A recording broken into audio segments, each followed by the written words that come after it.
Bonjour, c'est Johan et on est chez Red Motorcycle. Alors aujourd'hui ensemble, on va parler shifter. Qu'est-ce que c'est? Eh bien c'est ce petit objet additionné à ce magnifique boîtier qui va nous permettre de changer de vitesse beaucoup plus vite. Alors, c'est-à-dire que cet ensemble-là va nous permettre de couper l'allumage durant le temps de passage des rapports. C'est-à-dire que au lieu de couper les gaz, débrayer, mettre son rapport, tout relâcher, accélérer, là vous allez rester gaz en grand, appuyer sur le levier, le système va couper l'allumage, vous permettant de passer le rapport, et ainsi de suite. Ça a plusieurs avantages. On gagne du temps au passage des rapports, on entend un bruit de déflagration assez jouissif, et en plus ça donne un peu moins de mouvement à la moto durant le changement des rapports.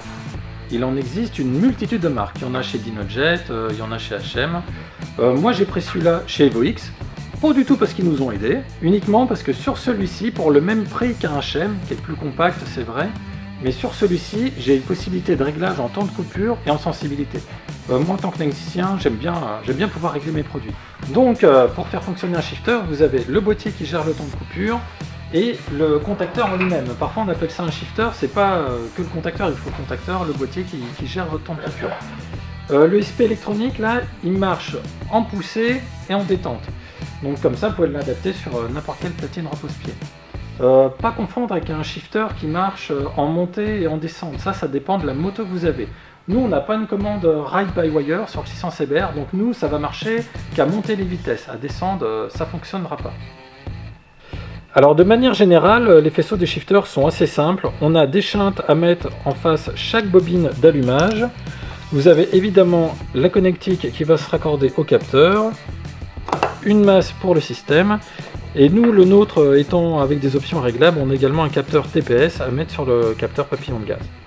Pour mettre votre shifter, il vous faudra également une tige de sélection relativement plus courte, parce que vous voyez là, avec la longueur, je ne vais pas pouvoir me rebrancher dessus.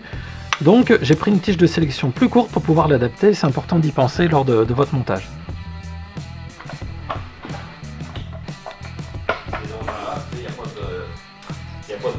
Alors ça y est, on a fini de monter notre shifter, on a dû démonter la boîte à air, du coup on va en profiter pour remplacer le filtre à air. Donc celui-ci c'est le filtre à air d'origine.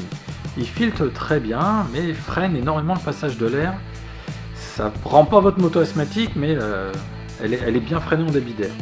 Du coup, on va monter un filtre à air. Nous, on a pris un BMC de chez Beer, avec un pouvoir filtrant tout aussi bien, mais avec un débit nettement plus important.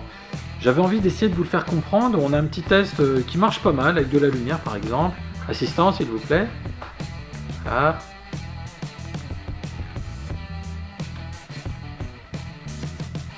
On y voit pas mal. Et on a fait un deuxième test sympa aussi, que je vais vous montrer.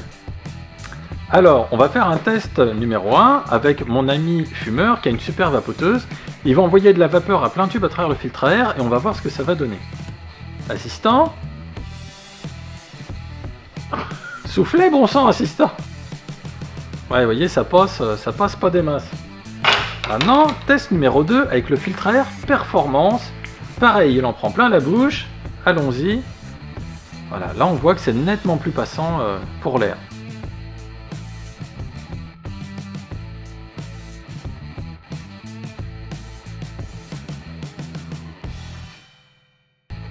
Donc pour rappel, j'ai un capteur de shifter push-pull, c'est-à-dire qui contacte dans les deux sens pour être monté sur des platines normales ou inversées.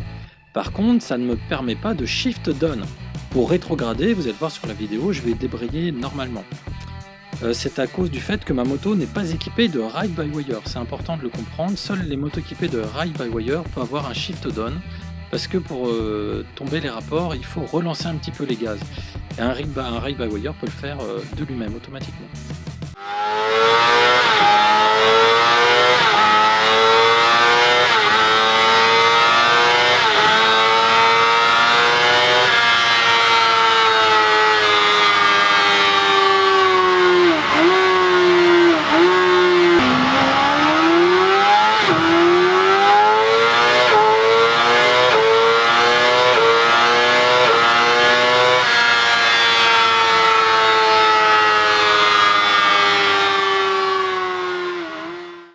J'espère que cette vidéo vous a plu. J'ai essayé d'être le plus clair possible. Néanmoins, si vous avez la moindre question, n'hésitez pas à la mettre dans les commentaires, je me ferai un plaisir d'y répondre. Je vous invite à vous abonner à la page comme d'habitude et je vous dis à la semaine prochaine.